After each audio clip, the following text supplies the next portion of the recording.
Hello दोस्तों, स्वागत है आप सभी का आपके अपने YouTube चैनल मैथ्स बाय अंकुश शर्मा पर। प्यारे बच्चों, जो टॉपिक स्टार्ट किया है आप लोगों के लिए सिंपल इंटरेस्ट, उसका अगला भाग आज मैं आपको कराता हूं। पिछली क्लास में हम पढ़ चुके हैं इंस्टॉलमेंट से संबंधित सवाल, मंथली इंस्टॉलमेंट। हालांकि एनुअल इंस्टॉलमेंट रह गई है, उसकी क्लास एक अलग से होगी पूरी, उसके लिए आपको टेंशन लेने की ज़रूरत नहीं है। मैंने जैसे आपसे प्रॉमिस किया है कि अब कंप्लीट ही कराया जाएगा टॉपिक, और सारे टॉपिक जो पीछे भी रह गए, जो कंप्लीट नहीं हो पाए, स्पेशली टाइम एंड वर्क की बहुत सारी डिमांड आती है, तो वो भी मैं कराऊंगा। एक बार इसको कंप्लीट होने दीजिए, तो कंप्लीट चलेंगी सारी चीज़ें। और जैसे कि बेटा मैंने आपसे प्रॉमिस किया था कि बाकी के सब्जेक्ट्स को भी मैं आपको प्रोवाइड करवाऊंगा इसी प्लेटफॉर्म पे, तो उस रिगार्डिंग रीजनिंग तो मैंने आपको स्टार्ट करवा दी है। रीजनिंग की क्लासेज आपको मिलती रहती हैं। अब कल से या आज से ही हो सकता है, आज ही या तो कल से जो है आपको एक सब्जेक्ट और जो बहुत महत्वपूर्ण है, हिंदी का एक विशेषज्ञ अध्यापक आपको जो है पूरे तरीके से कंप्लीट व्याकरण और जो भी जिस तरीके की रचनाएं जो भी चीज़ें आती हैं, सब कुछ आपको कंप्लीट कराएंगे इसी प्लेटफॉर्म पे फ्री ऑफ कॉस्ट। ठीक है, आप बस बेटा जो हम इतनी मेहनत आपके लिए करते हैं, उसके लिए आप जो है, आपका भी कुछ फ़र्ज़ बनता है कि आप जो है रिस्पॉन्स दें, है ना। ज़्यादा से ज़्यादा शेयर किया करें, और जो भी चीज़ें पसंद आया करें, तो वीडियोज़ को ज़्यादा जगह शेयर करोगे तो हमें भी थोड़ा सा मोटिवेशन मिलेगा। ठीक है, हिंदी के बहुत ही बेहतरीन टीचर हैं, क्लास आएगी, आप देखना एक बार। बहुत डेफ्थ में नॉलेज है उनको, और यूपीएसआई के लिए डेफ्थ में ही चाहिए नॉलेज। ठीक है, कल जो है अपनी स्टार्ट करते हैं क्लास सिंपल इंटरेस्ट की, उसको आगे बढ़ाते हैं। ठीक है बेटा, चलिए देखिए भाई, पहला क्वेश्चन आपके बोर्ड पे है। पहला क्वेश्चन स्क्रीन पर लगा हुआ है, पढ़ के देखेंगे सारे बच्चे। क्या कह रहा है कि भाई एक निश्चित धनराशि है, छोटा सा सवाल है पहला। एक निश्चित धनराशि है, 8 वर्षों में 35,000 हो जाती है। कितनी हो जाती है? 35,000 8 वर्षों में। यदि साधारण ब्याज उस धनराशि का आधा हो, यदि साधारण ब्याज उस धनराशि का क्या हो? आधा हो, तो दर ज्ञात कीजिए। देखो वैसे तो बहुत साधारण सा सवाल है, लेकिन अगर कोई प्यारा बच्चा इस 35,000 का प्रयोग करने लग गया और 35,000 को बांटने लग गया मूलधन में और सिंपल इंटरेस्ट में, जैसा कि उसने बोला है, बोला तो उसने वैसे यही है भाई, है ना। क्या बोला है उसने आपसे बोला है कि जो मूलधन और सिंपल इंटरेस्ट का रिलेशन है वो कुछ ऐसा है कि ये आधा है इसका। यानी अगर मैं बोलूँ कि भाई ये 2 रुपये है, तो ये कितना है? 1। ऐसा ही तो बोला है उसने। और हम ये भी जानते हैं कि भाई मूलधन को और सिंपल इंटरेस्ट को जोड़ देते हैं तो क्या आ जाता है? अमाउंट आ जाता है। क्या आ जाता है? अमाउंट, मिश्रधन आ जाता है। ठीक है ना ये वाली बात। इस 3 का मान 35,000 है। अब आप समझ रहे होंगे भाई, 3 का मान 30,000 होता तो अभी हमें ब्याज पता चल जाती, फॉर्मूला लगा के कर देते चीज़ों को।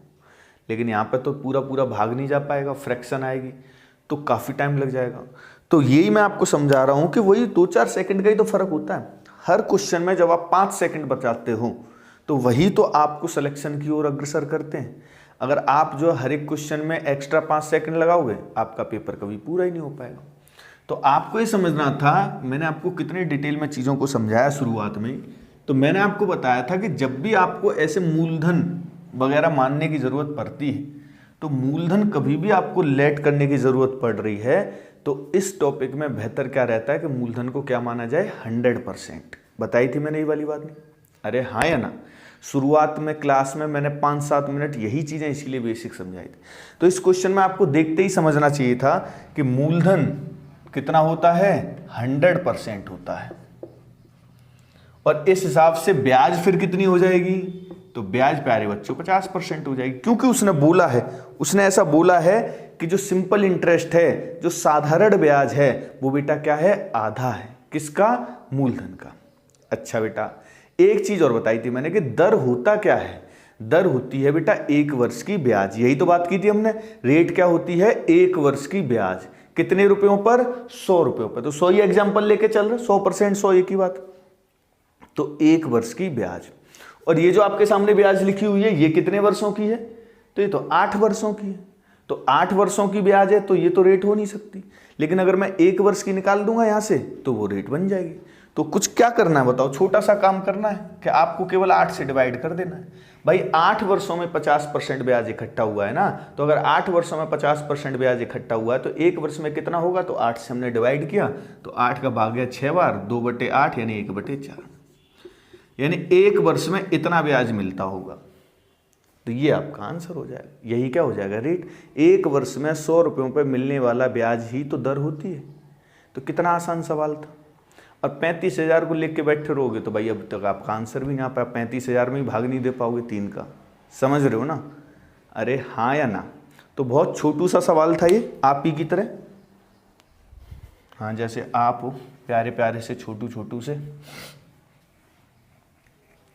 अब कुछ निकम्मे हो रहे हैं, सांड नौकरी नहीं ली अभी उन्होंने, ज़्यादातर तो छोटू ही हैं या ज़्यादातर सांड हो गए भाई। हाँ भाई बताओ जल्दी से, कौन सी कैटेगरी में हो अब आप, सांड वाली कैटेगरी में पहुंच गए हो या फिर आप छोटू वाली कैटेगरी में हो। बच्चे तो रहे नहीं हो, हरामखोर हो, शर्म नहीं आती है, एग्ज़ाम नहीं निकाल पा रहे हो, 6 महीने में एग्ज़ाम निकल जाते हैं, पर 3-3 साल से लगे पड़े हैं। कुछ तो ऐसे हैं, हाँ वास्तविक कुछ ऐसे हैं जो बच्चे मैंने कहीं 2015-16 से मैं देख रहा हूँ कि अभी तक कहीं कुछ नहीं कर पाए, 2015-16 से लगे हुए हैं लगातार। वो पढ़ते भी रहते हैं, पता नहीं क्या करते हैं, ढंग से नहीं देते हैं, एक बार दम लगा के 6 महीने दे दें, काम खत्म। देखिए नेक्स्ट क्वेश्चन। मैं भी क्या छोटू कह रहा हूँ तो तुमसे, सही टाइम पे सब कुछ हो गया होता, ब्याह शादी हो गई होती तो 2-4 तो छोटू घूम रहे होते तुम्हारे अभी तक हैं। चलिए भाई देखिए नेक्स्ट क्वेश्चन, ये अच्छा सवाल है भाई, बोर्ड पे आपके क्या कह रहा है। एक व्यक्ति ने कुछ रुपए 5% की दर पर निवेश किए हैं, चलिए ठीक, 6 महीने बाद उतने ही रुपए 6% की दर से निवेश किए हैं, उतने ही सेम अमाउंट, सेम प्रिंसिपल दोनों जगह पे है ना। चलिए तो ये तो कंफर्म होता है कि भाई 2 जगह हैं, पहली जगह और दूसरी। इंक ज़्यादा ही भर गया है इसमें कुछ, पहली जगह और दूसरी। बैंक भी मान सकते हो कि पहली बैंक है और ये दूसरी बैंक है, सिंपल, ठीक है बेटा।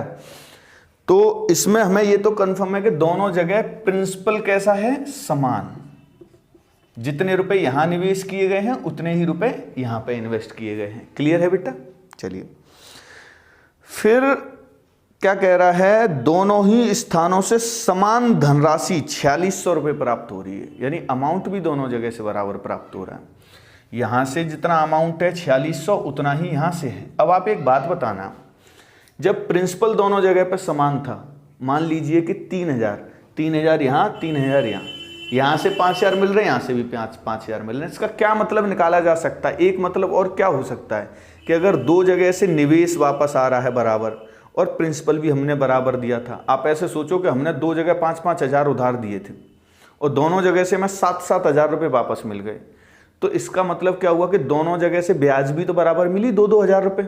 अरे हाँ या ना, समझ रहे हो ना कि जब मूलधन बराबर है, जब मिश्रधन बराबर है, तो इसका मतलब ब्याज भी कैसी होगी, बराबर होगी। ठीक है, चलिए यानी यहां से हमने रिलेशन निकाल दिया कि भाई इसको दोनों ही जगहों से ब्याज भी बराबर मिली होगी। तो जब बात ब्याज पे आ गई तो फिर ब्याज तो आप जानते हो, ब्याज क्या होती है बताओ। अभी तो पिछले सवाल में मैंने छोटे वाले सवाल में समझाया आपको, ब्याज क्या होती है, रेट ही तो ब्याज है। अरे हाँ या ना। वो अलग बात है कि भाई जो रेट है वो 1 वर्ष का ब्याज होता है, अगर आपका ज़्यादा टाइम है तो उसी हिसाब से ज़्यादा ब्याज हो जाएगी। यानी शुरुआत जब ब्याज निकालने की होती है तो वो रेट के बिना तो ब्याज नहीं हो सकती ना, किसी भी कंडीशन पे रेट से ही तो शुरुआत होगी। चलिए यानी क्योंकि हमें पता है कि दोनों ही स्थानों पर हमें ब्याज बराबर करना है। क्या बराबर करना है, ब्याज बराबर करना है। ठीक, तो एक बार बेटा मैं थोड़ा सा बेसिक तरीके से बता रहा हूँ पहले आपको, है ना, फिर मैं इसको बताऊंगा रिलेशन से। ब्याज कैसे आती है, रेट से। कैसे आती है बेटा, रेट से आती है। तो इधर जो रेट है और इधर जो रेट है, अगर रेट दोनों जगह बराबर है तो भी ब्याज बराबर आएगी। अगर रेट मान लो बराबर नहीं है तो भी क्या ब्याज बराबर आ सकती है, तो आ सकती है, क्योंकि रेट के साथ एक दूसरा फैक्टर समय का भी होता है।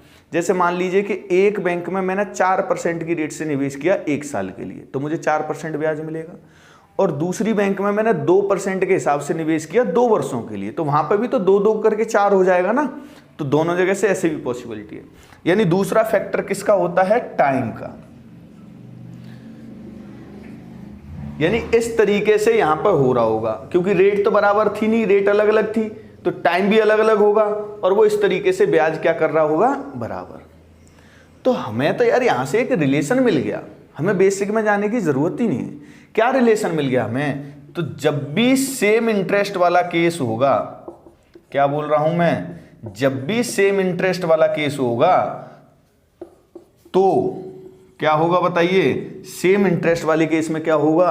आप देख रहे होंगे कि जैसा रिलेशन रेट का है उसका उल्टा किसका होगा? टाइम का होगा। जैसा संबंध दर का है, रेट का है, उसका उल्टा किसका होगा? टाइम का होगा। ऐसा कब होगा? जब 2 जगह से बराबर ब्याज मिल रही होगी। क्या कहा मैंने? जब 2 जगह से समान ब्याज मिल रही होगी, तो जिस हिसाब से रेट का रिलेशन है उसका जस्ट उल्टा किसका होगा? टाइम का होगा। ठीक है क्या प्यारे बच्चों? हाँ या ना? तो इस चीज को आप चाहो तो एक बार लिख लो, स्क्रीनशॉट ले लो जल्दी से, फिर हम इसका प्रयोग करते हैं सवाल में। हमें पता है कि हमारे क्वेश्चन में रेट जो है अलग अलग है, लेकिन ब्याज दोनों ही जगह से कैसी है? बराबर। तो जब मैंने बोला कि ब्याज बराबर है, तो हम समझ जाएंगे कि भाई ब्याज बराबर कैसे हुई होगी प्यारे बच्चों। ब्याज कैसे बराबर हुई होगी? तो रेट के उल्टे रिलेशन में क्या होना चाहिए? टाइम। रेट हमें पता है, रेट का हमें पता है, रेट कैसे कैसे है? पहले भाग पे रेट कितनी है? 5 ही है ना पहले भाग पे, ठीक। और दूसरे भाग पे बेटा रेट कितनी है? 6। ये रेट नहीं, ये रेट लिखा है भाई, है ना? आपको दिख रहा होगा, कोई दिक्कत नहीं इसमें, है ना? थोड़ा सा चाहो तो मैं और लिख देता हूं इधर, रेट, ठीक, दर देख रहा है। चलो, रेट 5%, 6%। तो जैसा रिलेशन रेट का है उसका ठीक उल्टा टाइम का होना चाहिए। 5-6 का रेशियो है एक तरह से, तो ये होगा फिर 6 और 5। यही समझाया था मैंने। ऐसा हमेशा नहीं होगा, फिर से रिपीट कर रहा हूं। ऐसा सिर्फ तब होगा जब 2 जगह से आपको बराबर ब्याज मिला हो। सेम इंटरेस्ट अगर आपको 2 जगह से मिला है तब ऐसा होगा। क्लियर है क्या बेटा? चलिए, अच्छा मुझे एक बात बताइए कि यार ये तो रेशियो है, तो इसका क्या मतलब है? इसका ये मतलब है कि अगर यहां 6 वर्ष, तो यहां वाले हिस्से पर 5 वर्ष। अगर यहां पर 6 महीने, तो यहां पर 5 महीने। अगर यहां 60 महीने, तो यहां 50 महीने। इस तरीके से रिलेशन है। यानी कितना डिफरेंस दिख रहा है आपको टाइम का? तो आप बोलोगे 1 का, 1 यूनिट का डिफरेंस है टाइम में। जबकि हम सवाल में जब देखते हैं बेटा, तो कितना अंतर है बताइए मुझे? तो वो है 6 महीने का। आप सवाल पढ़िए तो सवाल में क्लियरली बोला हुआ है कि दूसरा वाला जो निवेश किया गया है वो 6 महीने बाद किया गया है। तो 6 महीने का अंतर हो गया या नहीं हो गया? तो इस 1 का मान 6 महीने है। तो चाहो तो 6 महीने लिख लो, तो फिर ये महीने में निकल के आएगा, बाद में वर्ष बना लेना। और चाहो तो 6 महीने, आप जानते ही हो कि 6 महीने का मतलब क्या होता है? आधा वर्ष। ठीक है, कोई बड़ी बात नहीं है इसमें।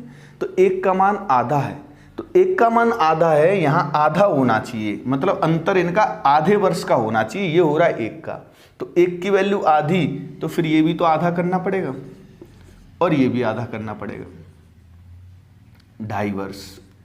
यानी आपने क्या देखा कि ये पहला वाला हिस्सा जो है 5% से जो निवेश किया गया है वो 3 वर्ष तक के लिए निवेश करना पड़ेगा, और जो दूसरा हिस्सा है वो 2.5 वर्ष तक के लिए निवेश होगा, तो ही ब्याज 2 जगह से बराबर आएगी। आप चेक कर सकते हो, देखो 6% से 2.5 वर्ष में 15% ब्याज बनेगा। बनेगा या नहीं बनेगा? 6 गुणा 2.5, 15% ब्याज बनेगा। और आप इधर भी चेक करोगे तो 5% से, तो 5% से कितना बनेगा? यहां पर भी कितना बन जाएगा? 15%।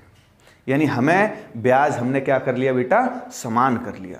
अब ब्याज जब समान हो ही गया है तो फिर तो कोई दिक्कत है ही नहीं। फिर आपको पता ही है कि मूलधन कितना होता है? 100% होता है, और अमाउंट किसी भी हिस्से का देख लो वो तो बराबर ही आना है, 115% ही आना है। आना है या नहीं आना? आप चाहो तो इसका रेशियो भी बना सकते हो, 20-23।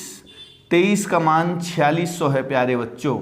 आसानी से आपको दिख रहा होगा, 2 गुना 2 जीरो एक्स्ट्रा, तो यहाँ पे भी ऐसे ही कर दोगे और उत्तर आ जाएगा आपका 4000।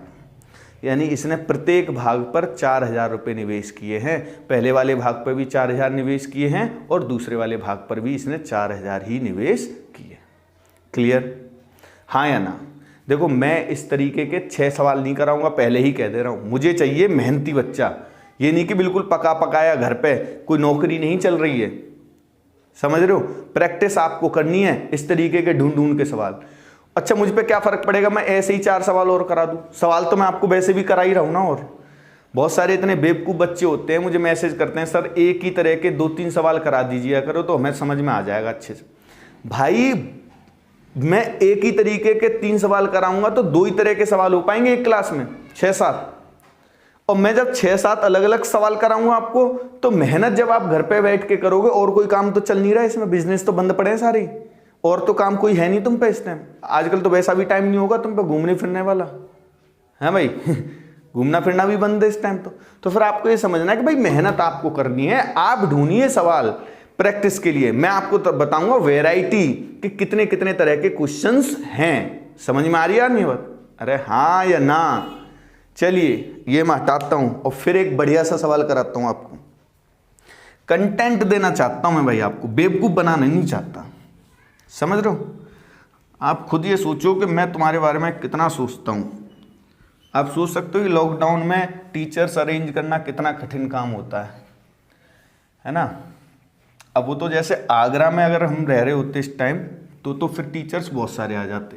अब सोचो कि मैं अपने घर पे हूँ और घर पर भी तुम्हारे लिए अलग अलग सब्जेक्ट्स के टीचर अरेंज कर रहा हूँ, है ना, बुला रहा हूँ, वो भी फ्री ऑफ कॉस्ट। तो सोच सकते हो कितना चाहता हूँ मैं आपको, हैं? हद समझ सकते हो इस मोहब्बत की कितनी हद है? बेहद वाला इश्क है मुझे तुमसे, समझे? चलिए नेक्स्ट देखिए क्वेश्चन, अगला वाला। बस आप जो एक ही जगह दिल तोड़ देते हो, अब चैनल को शेयर नहीं करते हो, इसको ज़्यादा से ज़्यादा फेसबुक पे शेयर करो, हमें भी और मोटिवेशन मिले कि साहब अब और ज़्यादा शेयर करोगे तो फिर एक नया टीचर और ले आऊँगा साइंस का। नई नई चीज़ें चलती रहेंगी, नई नई चीज़ें चलती रहेंगी। आप अपना काम करते रहो, मैं अपना काम करूँगा फिर। समझ रहे हो? चलिए, अभी तो ये एक तरफा चल रहा है, एक तरफा मोहब्बत कर रहा हूँ मैं आपको बस, आप तो कुछ करते ही नहीं हो। देखो नेक्स्ट क्वेश्चन, अगला सवाल क्या कह रहा है? बढ़िया सवाल है ये भी। एक निश्चित धनराशि साधारण ब्याज की दर पर निवेश की जाती है। 1 वर्ष बाद 6800 रुपये वापस कर लिए जाते हैं। बेटा बहुत अच्छा सवाल है, अब समझना मेरी बात को। देखो, जब इसने बोला कि भाई एक निश्चित धनराशि निवेश की गई, चलो निवेश तो हो गई, और जब निवेश हो गई राशि तो निवेश करने के बाद जो 6800 रुपये 1 वर्ष बाद वापस लिए हैं, वो 6800 रुपये 2 तरह से वापस हो सकते हैं। समझना मेरी बात। एक तो ऐसे भी हो सकते हैं कि शायद इसका ब्याज ही 6800 रुपये हो गया हो। ध्यान देना मैं क्या कह रहा हूँ कि भाई इसका ब्याज जो है शायद 6800 रुपये बन गया हो 1 साल का, तो वो इसने वापस कर लिया। दूसरे वर्ष फिर दोबारा ब्याज आ जाएगा मूलधन पे। दूसरा केस ये भी हो सकता है कि इसकी ब्याज इतनी ना आई हो, मान लो ब्याज तो आई केवल 5 ही हज़ार, लेकिन ये 6800 रुपये वापस कर रहा है, तो कैसे कर रहा होगा? तो भाई कर सकता है। क्यों कर सकता है? क्योंकि भाई इसकी ब्याज जो है वो ब्याज तो ले लेगा और बाकी का अपने मूलधन में से कम कर लेगा। ऐसे भी तो कर लेते हैं लोग कभी कभी। भाई मान लीजिए 10,000 निवेश किए कहीं हमने, और हमें 2,000 ब्याज बन रही है 1 साल बाद, लेकिन हमने उससे 5,000 ले लिए, 2,000 तो ब्याज के ले लिए, 3,000 अपना मूलधन और कम कर दिया कि भाई 7,000 ही उधार रहेगा। समझ में आई बात नहीं आई? तो कुछ ऐसा भी हो सकता है। तो हमें कैसे पता चलेगा कौन सा केस है? हालांकि ब्याज जो है मूलधन के साथ जोड़ के नहीं हटाई जाती सिंपल इंटरेस्ट में कभी भी, लेकिन कुछ सर्टेन केसेस इस तरीके के हैं तो वो मेंशन कर देता है, और पता करना भी बड़ा आसान है। कैसे पता चलेगा? इसने आगे लाइन बोलो क्या है, आगे बोला कि इसने भाई अगले वर्ष रेट जो है वो 5% हो जाती है। मैं टाइम लूंगा इस क्वेश्चन में थोड़ा सा समझाने के लिए। देखिए, आप मुझे एक बात बताइए कि जब रेट 5% हो गई, अगर इसने 6800 रुपये ब्याज लिया और वो ब्याज ही होता, मूलधन कम नहीं किया होता इसने बिल्कुल भी, तो ध्यान दो, अगर इसका मूलधन सेम का सेम बना रहता, जो पहले वर्ष है मूलधन उतना ही अगर दूसरे वर्ष भी रहे, तो क्योंकि पहले वर्ष 6% रेट थी, दूसरे वर्ष 5% रेट थी, तो यही रेशियो होता ब्याज का। यानी दूसरे वर्ष जो ब्याज मिलता वो 5/6 गुना होता पहले वर्ष के ब्याज का। भाई पहले वर्ष रेट ज़्यादा थी तो ब्याज ज़्यादा आएगा, ये तो ऑब्वियस सी बात है। लेकिन इसका ब्याज आप ध्यान दीजिए क्या बोल रहा है इसने, इसका ब्याज दूसरे वर्ष का जो ब्याज है वो पहले वर्ष के ब्याज का 11/20 गुना है। यानी ये कुछ ये कह रहा है कि अगर पहले वर्ष 20 रुपए ब्याज मिला था तो दूसरे वर्ष 11 ही मिला है। अब आप बताइए मुझे कि यार ये रेशियो और ये रेशियो तो अलग है या नहीं है? भाई ये वाला रिलेशन तो रहा नहीं है। तो अगर ये रिलेशन नहीं रहा, इसका साफ साफ मतलब है कि इसने जो 6800 रुपये वापस लिए हैं ये ब्याज नहीं है, इतना ब्याज नहीं बना था इसका। इसने ब्याज भी लिया है और कुछ हिस्सा इसने अपना मूलधन का भी कम किया होगा, क्योंकि मूलधन भी कम हुआ होगा तभी ब्याज इतनी कम हो गई है। समझ रहे हो? ब्याज देखो लगभग आधी सी हो गई है, आधी सी। और जबकि ये रेट की वजह से तो इतना फर्क पड़ नहीं सकता, रेट की वजह से तो ये वाला फर्क पड़ेगा, जबकि ब्याज हो गई है ये।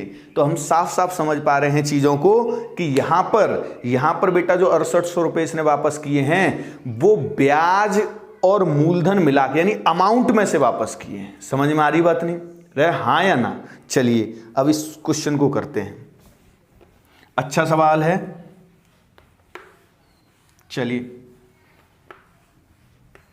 देखिए बेटा, जैसे ये क्वेश्चन है ना, अब इसको जब हम समझेंगे तो मैंने आपसे बोला था कि भाई मूलधन, अब यहां बता तो नहीं रखा, सबसे पहले मैं मूलधन तो लेट करना ही पड़ेगा।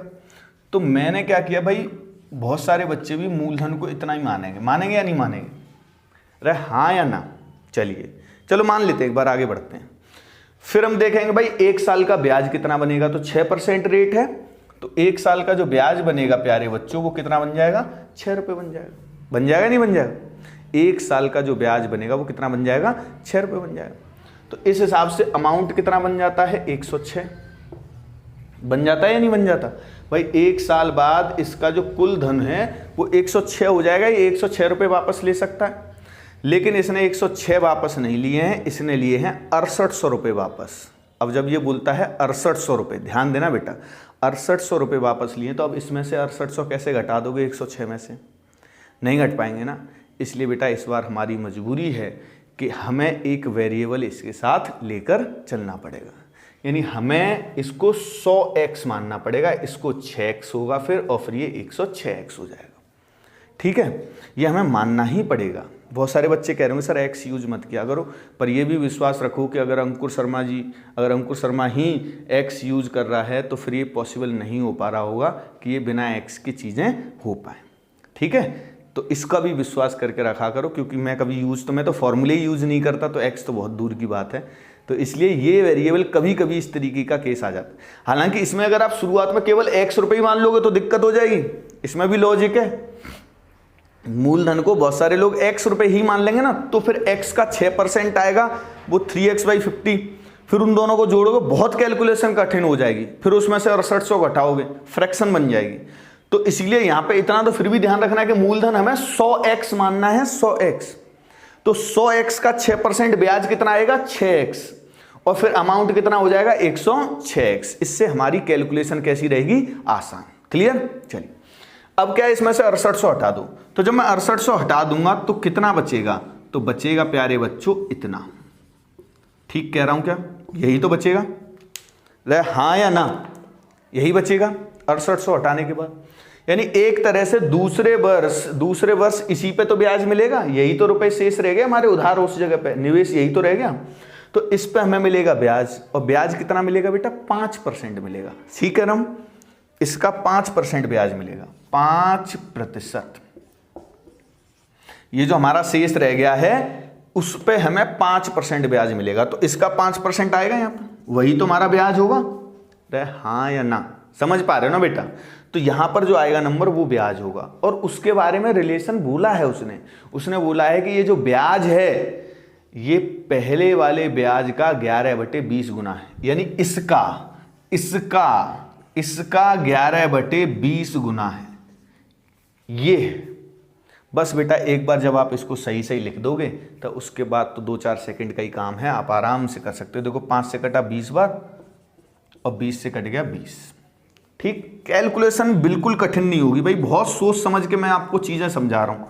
यहाँ हो गया कितना? 66x। आप इसको इधर ले आइए तो 106 में से 66 घट जाएगा तो 40x, और इसको इधर ले जाइए तो यहाँ पे हो जाएगा 6800। 0 से 0 कट गई, 4 से भी ये कट जाएगा, आपका x का मान आ जाएगा 170। और x का मान 170 है तो ये जो निवेश पूछा है यहाँ पे 170 लिखोगे तो 100 गुणा 170, उत्तर हो जाएगा आपका 17,000।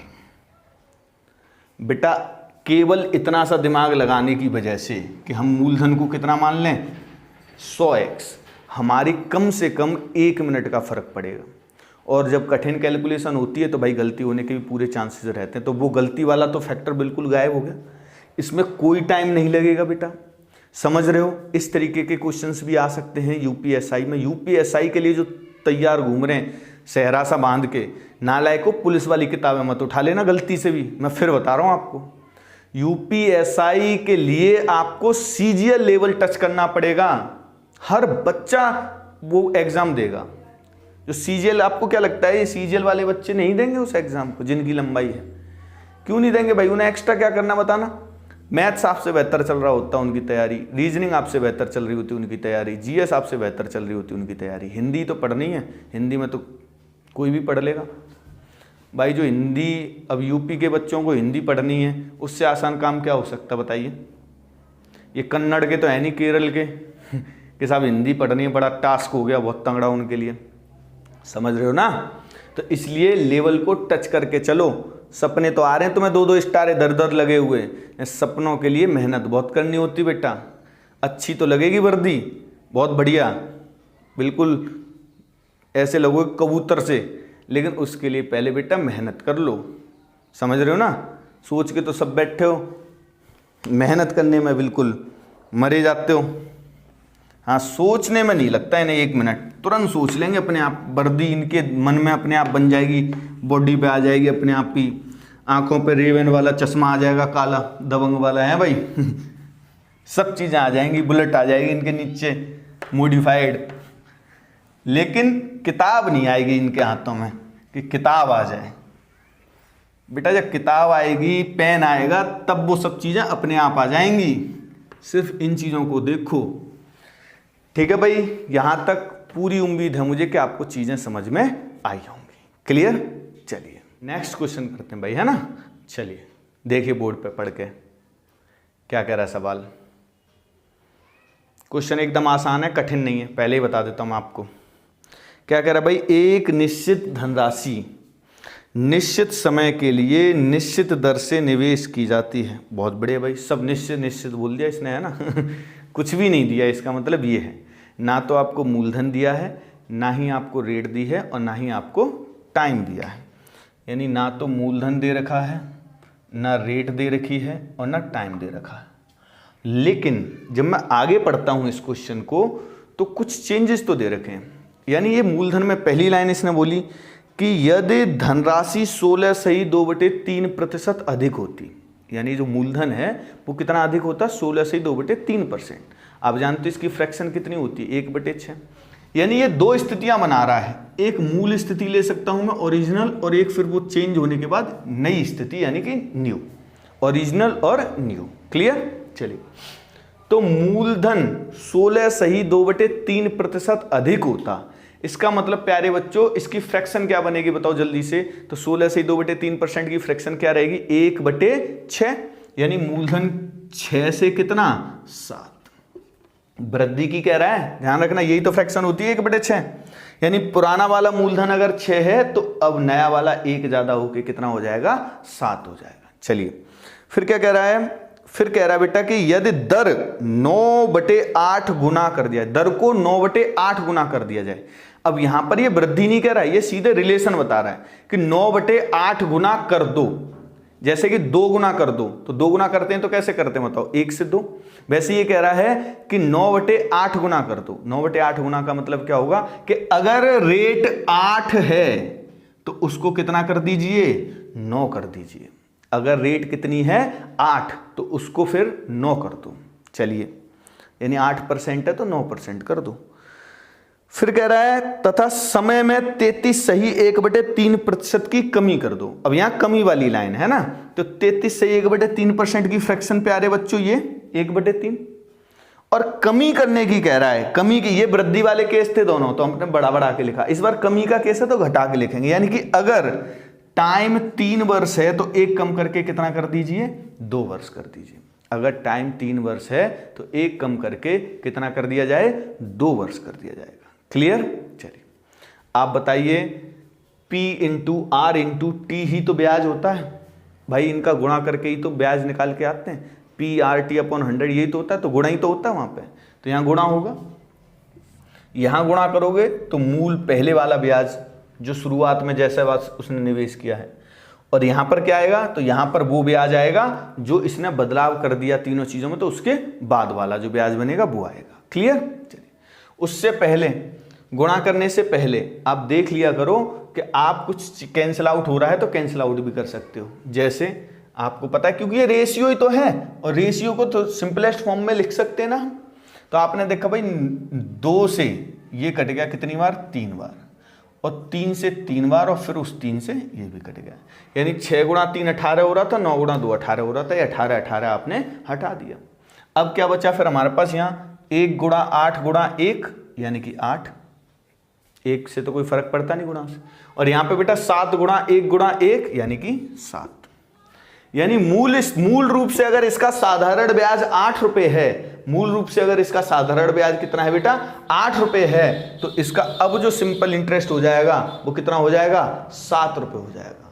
और बेटा इस 7 की मान पूछा है और 8 का दे रखा है, 8 का दे रखा है कितना, 2000 रुपए दे रखा है। तो आपको पता है 25 का पाड़ा होता हो, 8 गुणा 25 200 होता है, 1 जीरो और एक्स्ट्रा, यानी कि 250 गुना है। कितने गुना है, 250 गुना, तो ये भी 250 गुना हो जाएगा, यानी 250 ही कम कर दो इसमें से, केवल 1750। यानी इस तरीके से अगर बदलाव कर दिया तो बदलाव करने के बाद प्यारे बच्चों जो ब्याज आएगा वो आएगा 1750। क्लियर है क्या? हाँ या ना बेटा? चलिए बहुत बढ़िया भाई, समझ में आ गया होगा, आसान सवाल था, इतना ज़्यादा कठिन नहीं था। ठीक है, फिर करते हैं भाई अगला सवाल। अच्छा, ये जो नेक्स्ट क्वेश्चन अब मैं आपको करा रहा हूँ ये थोड़ा सा लॉजिकल है, ये एग्जाम में आया था, इसमें करना कुछ नहीं था, लेकिन फिर भी बहुत सारे बच्चे चक्कर में पड़ गए, आंसर नहीं दे पाए, इसका समझ नहीं पाए वो पूछ क्या रहा है। ठीक है तो बहुत ही आसान, लगाओ भाई बोर्ड पे जल्दी से। चलिए भाई देखिए पढ़ के क्या कह रहा है। हाँ भाई क्या कह रहा है बताओ। क्वेश्चन कह रहा है कि 2600 रुपये 6.2/3% की दर पर निवेश किए जाते हैं। ठीक है भाई, यहाँ तक तो कोई समस्या होगी नहीं। 2600 मूलधन है और 6/2/3 जो है वो रेट है, यानी कि मूलधन है 2600 और जो रेट है बेटा वो है 6.2/3%, या इसको आप लिख सकते हो 20%, 20/3%। ठीक है, वो कह रहा भाई तो कम से कम कितने वर्षों बाद, समय तो होना, बिना समय के तो ब्याज नहीं आएगा भैया ना, समय बाद साधारण ब्याज पूर्णांक में प्राप्त होगा। पूर्णांक का मतलब समझा आपने, यानी ब्याज में पॉइंट नहीं होना चाहिए, ऐसे नहीं कि 27.5 रुपये ब्याज हो गया, कि 13.32 रुपये ब्याज हो गया। पूर्णांक का मतलब क्या होगा, पूर्ण अंक, यानी ब्याज ऐसे आना चाहिए कि 8 रुपये ब्याज आ गया, या 800 रुपये ब्याज आ गया, या 700 रुपये ब्याज आ गया। समझ में आ रही बात नहीं? यानी एक पूर्णांक होना चाहिए, कंप्लीट नंबर होना चाहिए। ठीक है, कंप्लीट नंबर जो होगा तो वही आपका इसमें पूछा गया है। तो हम समझते हैं यार कि ऐसे कैसे क्या सवाल पूछ लिया ये। देखो अगर मैं बिल्कुल बेसिक लिख दूं यहाँ पे, क्योंकि इसमें सॉल्व नहीं करना, ध्यान रखना मैं फॉर्मूला क्यों लिख रहा हूँ, क्योंकि सॉल्व नहीं करना, हमें बस वो टाइम बताना है, हमें ब्याज थोड़ी बतानी है, हमें सिर्फ ये बताना है कि वो वर्ष कौन सा होगा जब हमारा ब्याज एक कंप्लीट नंबर में होगा। तो यही तो होता है P into are into T/100 ब्याज निकालने के लिए। अब मूलधन की जगह पर 2600 है, चलिए रेट 20/3 है, 3 आ जाएगा नीचे, और 100 आता है वो भी आ जाएगा, और यहां पे क्या रह गया, टाइम। देखो ये क्या पूछना चाह रहा था, देखो ये तो 0 0 कट गई इससे, समझ में आई बात नहीं। अब आप बताओ 3 का भाग 26 में तो जाता नहीं, और ना 3 का भाग 20 में जाता, तो क्योंकि ना तो 3 का भाग 26 में जा रहा, ना 3 का भाग 20 में जा रहा, तो अब यहां पर हमें कुछ ऐसा नंबर लिखना होगा जो 3 से क्या हो, डिविजिबल हो। यानी कि टाइम जो है, ये जो समय है, ये समय बेटा, समय जो है वो डिविजिबल होना चाहिए किससे, 3 से। जब तक समय वाला नंबर 3 से विभाजित नहीं होगा तब तक ब्याज हमारा पॉइंट में ही आएगा।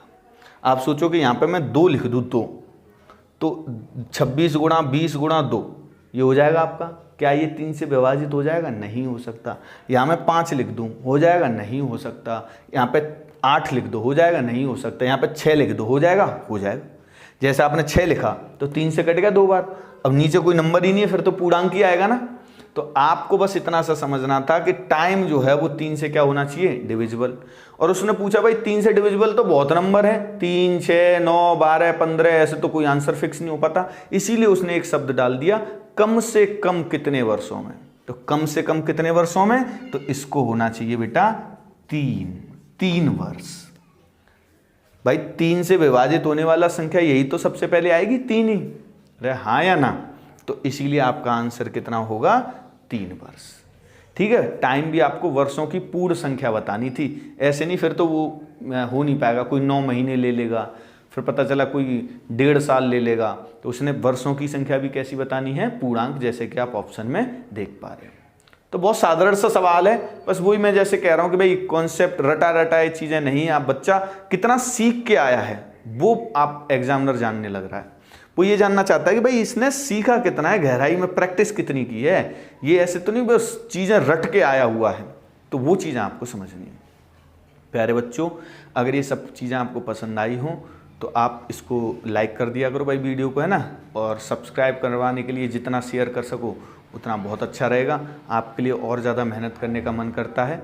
बाकी के टीचर्स को भी आप टाइम दो, उनकी क्लासेस देखो, बहुत बढ़िया टीचर हैं। हिंदी की क्लास आएगी, आप चाहे कहीं पर भी पढ़ रहे हो वर्णमाला, किसी से भी पढ़ रखी है, वो वर्णमाला की क्लास सर कराएंगे पहले आपको, आप ज़रूर देखना एक बार। ठीक है, बहुत बढ़िया क्वालिफाइड टीचर हैं। ठीक, चलिए भाई, तब तक आप अपना ख्याल रखिए, फिर मिलते हैं अगली क्लास में जल्दी ही।